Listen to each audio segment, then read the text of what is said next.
హనుమాన్ జయంతి ఉత్సవాల రూట్ మ్యాప్లను పరిశీలించిన కమిషనర్.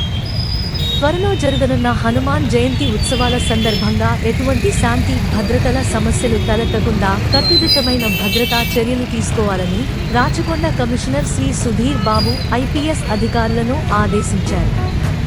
ఈ రోజు కర్మన్ ఘాట్ హనుమాన్ ఆలయం, కొత్తపేట, చంపాపేట్, సింగరేణి కాలనీ, సరూర్ నగర్లోని tank bund post office, Gandhi విగ్రహం, దిల్సుఖ్ నగర్, సరస్వతి నగర్ వంటి ప్రాంతాల్లో హనుమాన్ జయంతి ఉత్సవాల రూట్ మ్యాప్లను స్వయంగా పరిశీలించారు. ఈ సందర్భంగా కమిషనర్ గారు అధికారులకు పలు సూచనలు చేశారు. రాచకొండ పరిధిలోని సున్నితమైన ప్రదేశాలలో ఉత్సవాల నిర్వహణలో తగిన జాగ్రత్తలు తీసుకోవాలని, శాంతియుతంగా ఊరేగింపులు జరిగేలా చూడాలని, భక్తులతో, ఉత్సవ కమిటీ సభ్యులతో సమన్వయంతో వ్యవహరించాలని సూచించారు. మత సామరస్యానికి భంగం కలిగించే చర్యలను పోలీసు శాఖ ఉపేక్షించేది లేదని ఈ సందర్భంగా కమిషనర్ హెచ్చరించారు. భక్తులు, ప్రజలు సంతోషంగా, శాంతియుతంగా వేడుకలు జరుపుకోవాలని, పోలీసులకు సహకరించాలని కమిషనర్ కోరారు.